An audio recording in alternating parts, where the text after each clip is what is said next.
आपका क्या स्टाइल होता है करने का ब्लॉगिंग? अगर आज के डेट में आप शुरू कर रहे हो तो कैसे करोगे? मैं देखो अब क्योंकि मेरे पास में रिसोर्सेज है ना, सब कुछ है। तो पहले तो मैं नए डोमेन बाय करता था, नए डोमेन खरीद के चलाता था। फिर मैं गूगल न्यूज़ में आया, फिर गूगल न्यूज़ वाले डोमेन में खरीदने लगा। फिर मैं एक्सपायर डोमेन पे काम करने लगा।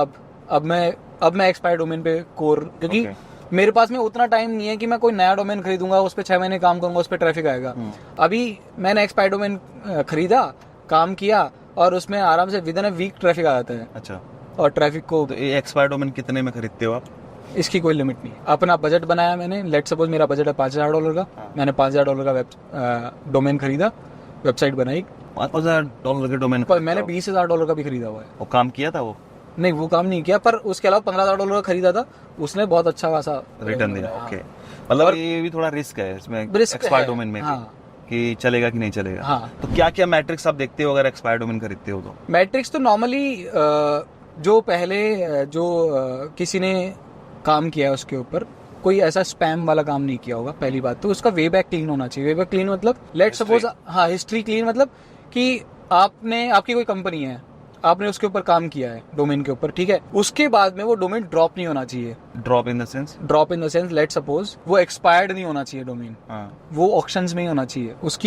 उसका वो क्या बोलते हैं, वो चेंज नहीं होनी चाहिए। जो भी डिटेल्स होती है वो चेंज नहीं होनी चाहिए, क्योंकि अगर वो एक बार ड्रॉप हो गया, भाई जब एक्सपायर होगा तभी तो आप खरीद पाओगे ना। नहीं, ऑक्शन से ही खरीद लेंगे तो वो चेंज नहीं होती चीजें। ओके, हाँ, मतलब एकदम से वो डेड नहीं होनी चाहिए। हाँ, एक चीज तो ये हो गई।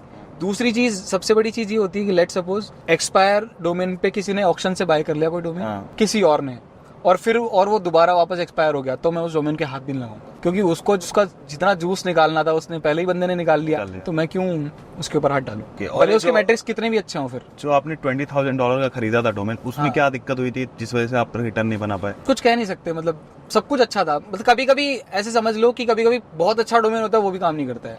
और कभी कभी मतलब आप स्टैट्स कुछ भी नहीं होते डोमेन के, वो भी बहुत अच्छा काम। मतलब ये गेम थोड़ा सा ट्रायल एंड एरर का गेम है। हाँ, कि आपको थोड़ा सा उसमें देखना पड़ेगा थोड़ा शॉर्ट वाला। मतलब ये है कि यहाँ 70% 80% चांस होते हैं कि चल ही जाएगा, अगर आपने अच्छे से मैट्रिक्स को फॉलो किया है तो, और कंटेंट अच्छे से पब्लिश किया है तो। ग्रेट भाई। तो ब्लॉगिंग से आई थिंक आपने ब्लॉगिंग ही करा है पूरे 2014-15 के बाद से? ब्लॉगिंग और स्टॉक मार्केट बस। अच्छा, ब्लॉगिंग और स्टॉक मार्केट। ओके, अभी स्टॉक मार्केट में हम आएंगे थोड़े बाद में। पहले ब्लॉगिंग से हम बात करेंगे। पहला 1 करोड़ आपने कितने टाइम में बनाया? 1 करोड़ रुपए मैंने बना लिया होगा शायद 2020 में बना लिया होगा। 2020 में कंप्लीट पहला। और फिर तो आपको पता ही है कि 1 महीने में ही बने। हाँ, लेकिन वो तो 2019 का पीरियड था जब।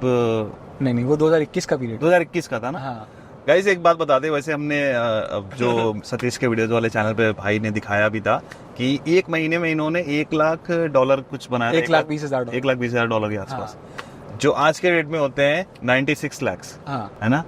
और उस टाइम पे मुझे लगता है 2021-22 में थोड़ा सा डॉलर रेट कम था, 70 के आसपास होगा।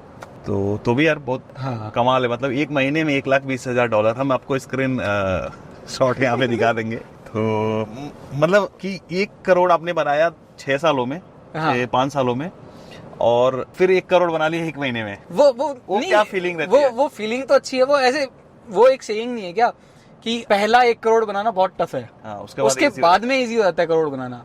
फिर उसके बाद में 100 करोड़ बनाने टफ है। फिर उसके बाद में, मतलब ये सेइंग, और वो रियल में वर्क करती है। वो है सेइंग अच्छी।